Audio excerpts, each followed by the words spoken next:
स्वार्थी मायका, आज की कहानी। अच्छा हुआ ममता तू आ गई। देख घर कितना गंदा पड़ा है और रसोई भी साफ कर देना। तेरी भाभी सुबह जल्दी जल्दी में सब ऐसे ही छोड़ जाती है। अब मुझसे होता नहीं, फिर भी करती रहती हूँ। एक काम कर, सफाई कर, बढ़िया सा खाना बना। आज तो भर पेट के खाऊंगी, वरना कितनी बार तो सूखी सब्जी या दाल बना लेती है। रीतिका जल्दी में कुछ कर नहीं पाती, फिर थकी शाम तक आती है। बेचारी खिचड़ी बनाकर रख देती है या बाजार से ऑर्डर करके मंगा लेती है। तुझे तो पता है मुझे एसिडिटी होने लगती है, मगर क्या करूं, मजबूरी है, खा लेती हूं। पर पेट तो नहीं भरता। अब उससे क्या बोलूं, बेचारी सुबह से शाम तक नौकरी करती है। अब उसको भी कुछ कह नहीं सकते, वरना घर में झगड़ा हो जाएगा। तो ऐसे सूझबूझ से रहती हूँ। कांता जी के 4 बच्चे थे, बड़ा बेटा बहू अलग रहते थे और अभी कुछ महीने पहले धीरज की शादी हो गई थी, जिसकी पत्नी रीतिका कामकाजी थी। छुट्टियां शुरू हुई तो कांता जी ने अपनी बड़ी बेटी ममता को मायके बुला लिया। ऐसा हर बार ही करती थी। जब भी कोई काम होता उन्हें सिर्फ अपनी बड़ी बेटी ही याद आती थी। अभी सफर करके आई है, उसके हाल चाल तो पूछे नहीं, सीधा काम करने की बात कर दी थी। माँ, तुम्हारे घर का तुम जानो, मैं तो यहाँ सिर्फ तुमसे मिलने आई थी। अब मैं अपने ससुराल जा रही हूँ। यहाँ कोई साफ सफाई और खाना नहीं बनाने वाली। पहली बार ममता का जवाब सुन कांता जी कुड़कुड़ा उठी। क्या बकवास कर रही है तू, यहाँ महीने भर रुकने नहीं वाली।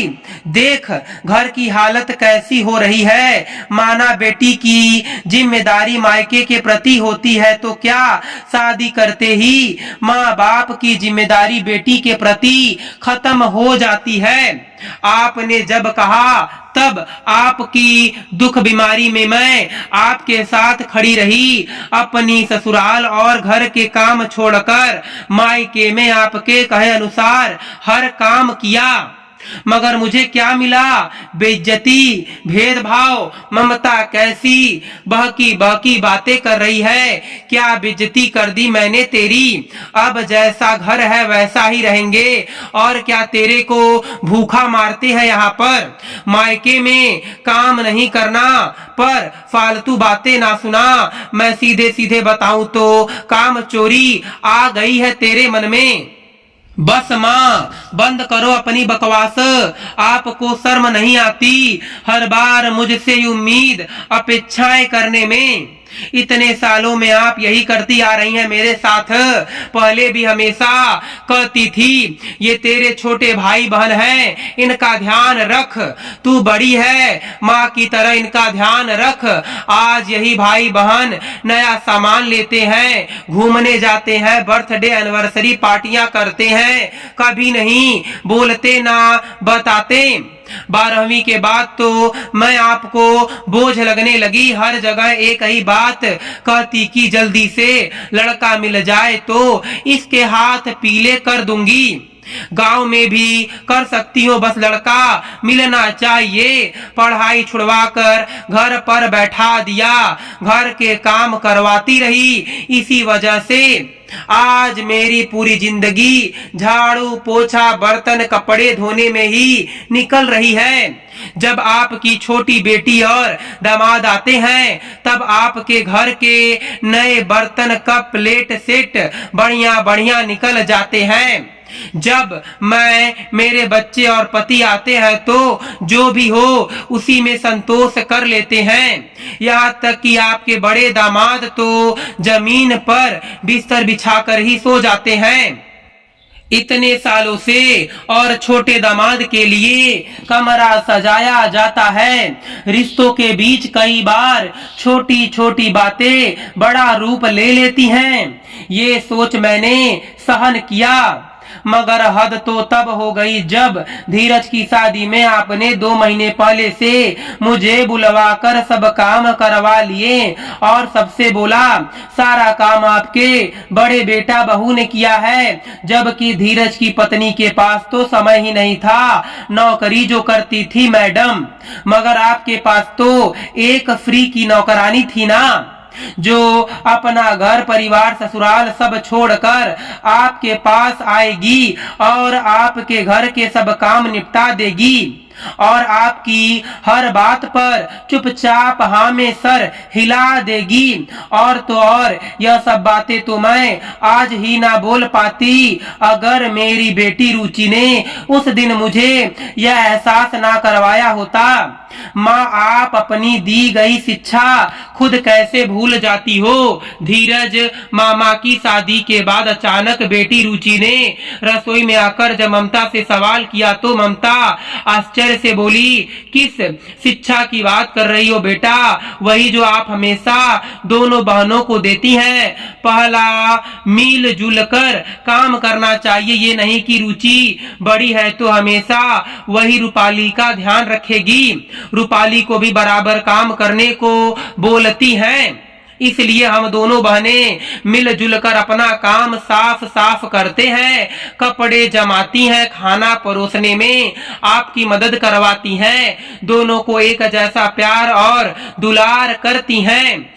जैसा एक बार आपने रूपाली को चॉकलेट दिला दी और मुझे दिलाना भूल गए क्योंकि मैं स्कूल में थी। जब घर पर आई तो मैं बहुत रोने लगी। तब आपको जब अपनी गलती का एहसास हुआ तुरंत आपने मुझे चॉकलेट दी और बोला आगे से मम्मी से कोई भूल हो जाए तो जरूर बताना, मम्मा भी कभी कभी भूल जाती है। अरे मेरी समझदार बिटिया, यह सब शिक्षा तो मैं तुम्हें रोज ही देती हूँ, आज अचानक नानी के घर में यह ज्ञान क्यों बांट रही है मुझे? इसलिए क्योंकि मौसी जब से आई हैं नानी के कमरे में बैठी हैं, आप अकेले पूरे घर का काम संभाल रही हैं, जबकि छुट्टियां तो आपकी भी हैं। आप क्यों नहीं नानी के साथ बैठकर गपशप करती? जब से आई हैं साफ सफाई खाना बनाने में लगी हैं, यहाँ तक कि मौसी देर तक सोती रहती हैं, आप उनके लिए नाश्ता चाय कमरे में भिजवा देती हैं। क्यों? जब आप दोनों बहनें हैं तो आपको भी बराबर काम करना चाहिए ना। और नानी भी आपके साथ भेदभाव करती हैं। मौसी को कितनी सुंदर साड़ी और पायल गिफ्ट में दी हैं और आपके लिए सूट का कपड़ा लाकर दे देती हैं। ममता भौचक्की सी खड़ी थी, अपनी समझदार होती बिटिया के सवालों के जवाब नहीं थे उसके पास। हमेशा संजना को छोटी है बोल, माँ ने सारे काम उसी से करवाएं। उसकी शादी अच्छे घर में हो गई, जिसके रुतबे के कारण भी आज भी संजना मायके में ठाठ से रहती है। सही कहा रुचि ने, हमेशा सगुन में उसे हमेशा ज्यादा ही दिया जाता है। तू तो बड़ी है, समझदार है, हम इतना ही कर सकते हैं। बोल, ममता के साथ भेदभाव तो होता था, इस बात का बुरा उसे हमेशा लगता, मगर कभी मायके के मुंह के कारण बोल नहीं सकी। कहीं माँ पिताजी भाई को बुरा लग गया तो अब सब मेरे अपने ही तो हैं, इनसे क्या शिकायत करना। मगर एक टाइम के बाद सहन करना भी तो मुश्किल हो जाता है। न जाने कितनी बार इन बातों के पीछे आंसू बहा चुकी थी, किसी को अपना दर्द नहीं बताया, मगर आज बेटी रुचि की बातों ने उसकी आंखें खोल दी। आखिर क्यों इतना समर्पण, जब यह लोग कुछ समझते ही नहीं, इन्हें भी बताना जरूरी है। इज्जत दोगे तब इज्जत मिलेगी। इस घर की बड़ी बेटी हूँ, कोई नौकर नहीं। जो माता पिता हमेशा अवहेलना ही करते रहेंगे। माँ बाप द्वारा होती अवहेलना के चलते बड़ी भाभी का व्यवहार रूखा ही था। अब छोटी वाली भाभी भी समझ चुकी थी कि ममता दीदी की इस घर में कोई इज्जत नहीं है, इसलिए जब उसे पता चला मैं आने वाली हूँ तो वह भी सारा काम ननद के भरोसे छोड़कर अपनी नौकरी पर चली गई। खैर, जब माँ बाप ने बेटी को नहीं समझा, उसका दुख तकलीफ नहीं जाना, तो बहन भाई भाभी क्या इज्जत देंगे। जिसने कभी अपने गलती को समझा ही नहीं, वह आज अपनी गलती को क्या मानते। ममता की बात सुन माता पिता भाई मुंह बनाकर बैठ गए, क्योंकि अभी भी उनके मन में यही था कि हमने पाल पोस कर बड़ा किया और यह हमें क्या सिला दे रही है। हमारा एहसान तो मान नहीं रही, ऊपर से क्या क्या बकवास सुना रही है। सबकी सूरत देख इस बात को ममता अच्छी तरह से समझ गई थी, इसलिए अपना पर्स उठाकर चुपचाप से घर से बाहर निकल गई।